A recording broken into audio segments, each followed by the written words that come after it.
Hey friend, welcome back to The Gentle Reset, your no judgment zone for creating a home that actually works for you.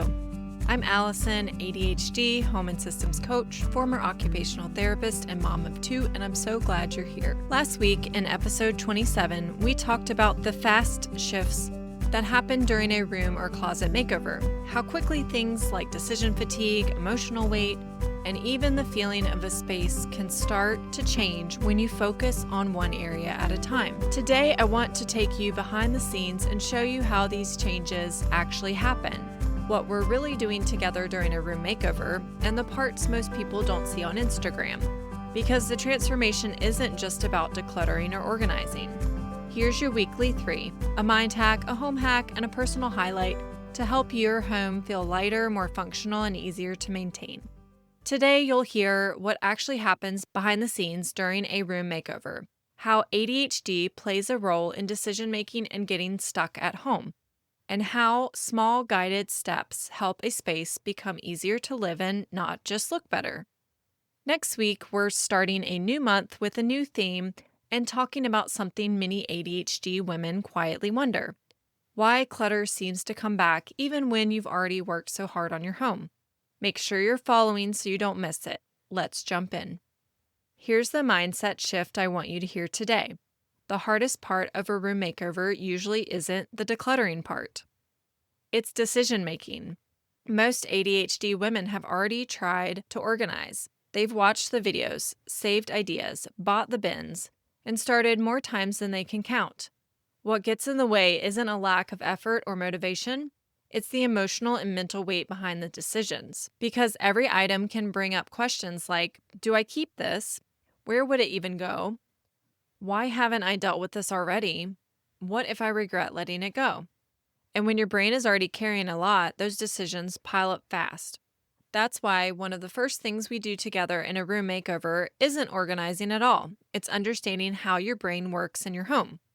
I ask questions like, what feels most overwhelming about this space right now?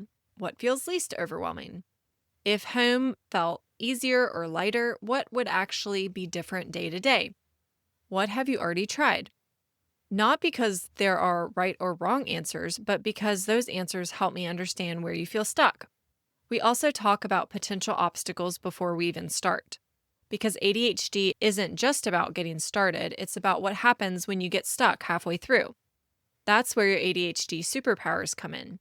Inside my room makeovers, clients take an ADHD superpower quiz that I created to help them understand which strengths show up most for them. Things like hyperfocus, big emotions, transitions, squirrel brain, or task paralysis. And when I say superpower, I don't mean ADHD suddenly becomes easy. There are already patterns in how your brain works, and when we understand them, we can work with them instead of fighting against them. For example, someone who struggles with task paralysis might not need more motivation. They might need a timer, a small starting point, or a clear first step so their brain can get started.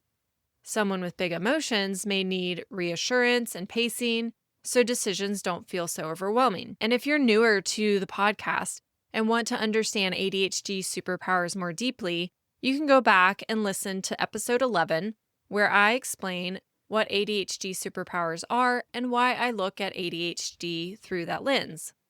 The episodes that follow walk through each of the 5 superpowers in more detail. I'll link those in the show notes if you're curious.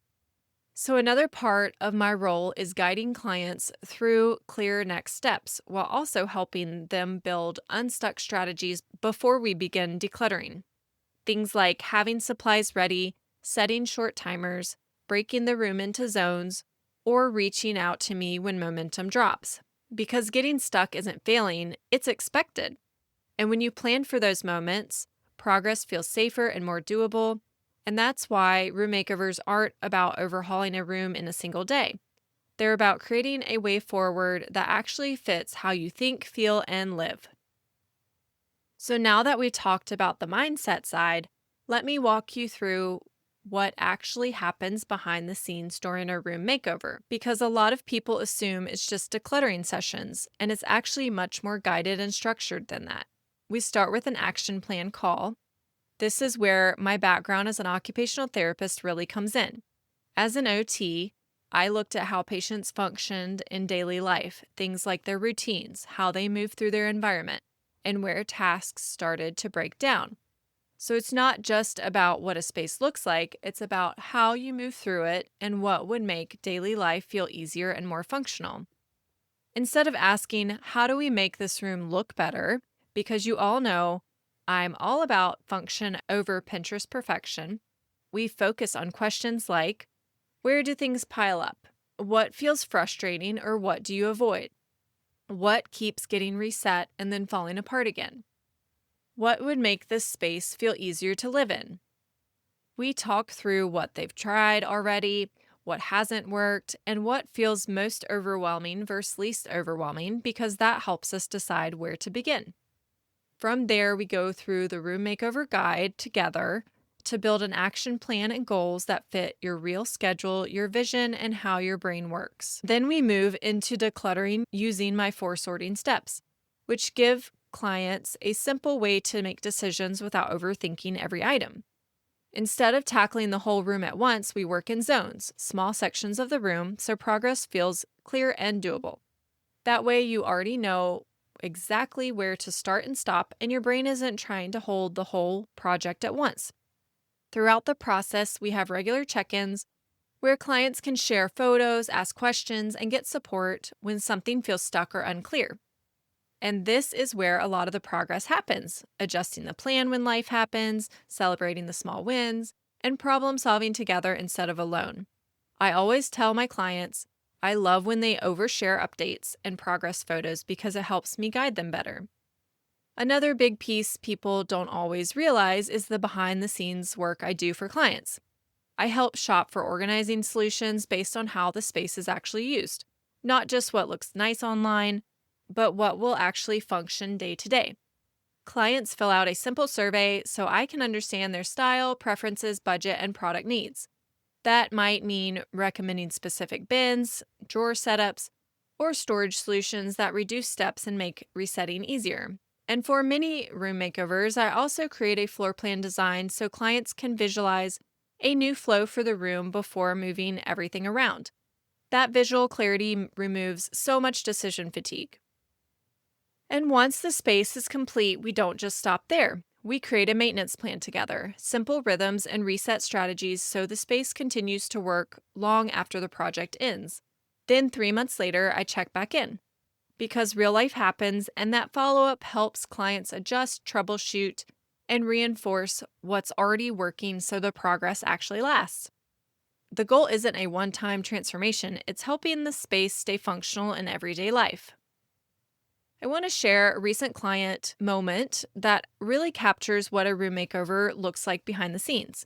When we first started working together, walking into her home felt overwhelming right away. Her home entry flowed right into the living room, and the whole space felt crowded and hard to reset. There wasn't just one problem area, things had slowly accumulated across the space. Everyday items, coats, kids' things, dog supplies, without clear homes, so the room felt full all the time. So every time she walked in the door, she felt behind and couldn't completely relax. The frustrating thing was that she had tried organizing before and nothing stuck. Things would still pile up day after day.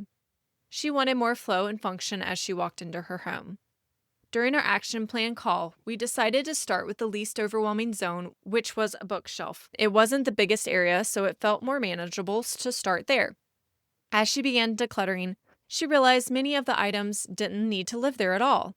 And once it was cleared, the bookshelf no longer needed to be there. Removing that one piece of furniture immediately opened up the living area, and suddenly there was more space to move.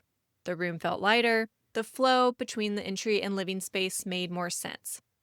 From there, we continued working through the surrounding zones step by step, creating homes for things she actually used and letting go of what no longer fit her life. She started noticing more open surfaces, clearer walkways, and less visual clutter, which created more mental space and breathing room to relax easier.